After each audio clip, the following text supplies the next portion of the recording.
நண்பர்களுக்கும் என்னுடைய வணக்கம்.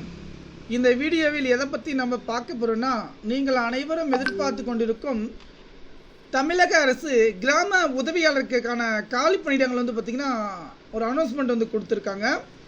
இதற்கு பார்த்திங்கன்னா நீங்கள் தமிழகம் முழுவதும் உங்களுடைய சொந்த மாவட்டத்திலே பார்த்திங்கன்னா வேலைவாய்ப்பு. இந்த வேலைவாய்ப்பை பொறுத்த வரைக்கும் பார்த்திங்கன்னா தேர்வு கிடையாது, இன்டர்வியூ மூலமாக செலெக்ஷன் பண்ண போகிறாங்க. கல்வி தகுதியை பொறுத்த வரைக்கும் பார்த்திங்கன்னா இதற்கு 5ஆம் வகுப்பு தேர்ச்சி பெற்றாலே போதும்.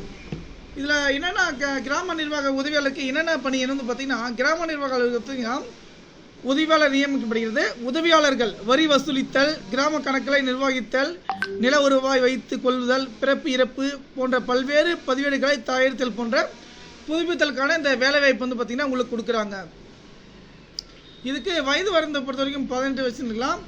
மாவட்ட வாரியாக எவ்வளோ காலி பணியிடங்கள் அறிவிச்சிருக்காங்கன்னு பார்த்திங்கன்னா, அரியலூரில் 21, சென்னை 20, செங்கல்பட்டு 41, கோயம்புத்தூரில் 61 வேகன்சி, கடலூரில் 66, திண்டுக்கல்லில் 29, தருமபுரியில் 39, ஈரோடு 141, காஞ்சிபுரம் 109, கரூர் 27, கிருஷ்ணகிரி 33, மதுரை 155, மயிலாடுதுறை 13, நாகப்பட்டினத்தில் 68, நாமக்கல் 68, பெரம்பலூர் 21, புதுக்கோட்டை 27, ராமநாதபுரம் 29, ராணிப்பேட்டை 43, சேலம் 105, சிவகங்கை 46, தஞ்சாவூர் 305, தேனி 25, திருவண்ணாமலை 103, திருநெல்வேலி 45, திருப்பூர் 102, திருவாரூர் 139, திருவள்ளூர் 151, திருச்சி 104, தூத்துக்குடி 77, தென்காசி 18, திருப்பத்தூர் 32, விருதுநகர் 38, வேலூர் 30, விழுப்புரம் 31.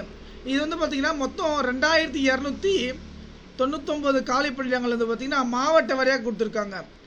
இதில் இம்பார்ட்டன்ட் விஷயம் பார்த்திங்கன்னா, கிராம நிர்வாக சம்பளம் பார்த்திங்கன்னா ஸ்பெஷல் பே பொறுத்த வரைக்கும் 6 லெவல் இருக்குது. குறைந்தபட்சம் சம்பளம் பேசிக் 11,100 ரூபாயில் இருந்து அதிகபட்சம் 35,100 ரூபாய் கொடுத்துருக்காங்க.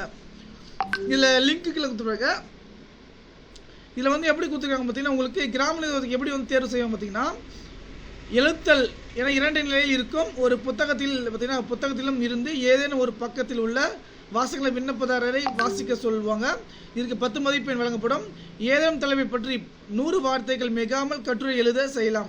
இதற்கு 30 மதிப்பெண் சொல்லியிருக்காங்க. இதை பொறுத்த வரைக்கும் பார்த்திங்கன்னா, இதுக்கு நீங்கள் அப்ளை பண்ண வேண்டிய வெப்சைட் பார்த்திங்கன்னா இங்கே கொடுத்துருக்காங்க பாருங்கள். இதோடைய லிங்க் நான் டிஸ்கிரிப்ஷன் கீழே கொடுக்குறேன். இதுக்கு நீங்கள் அப்ளை பண்ணுங்கள். நன்றி.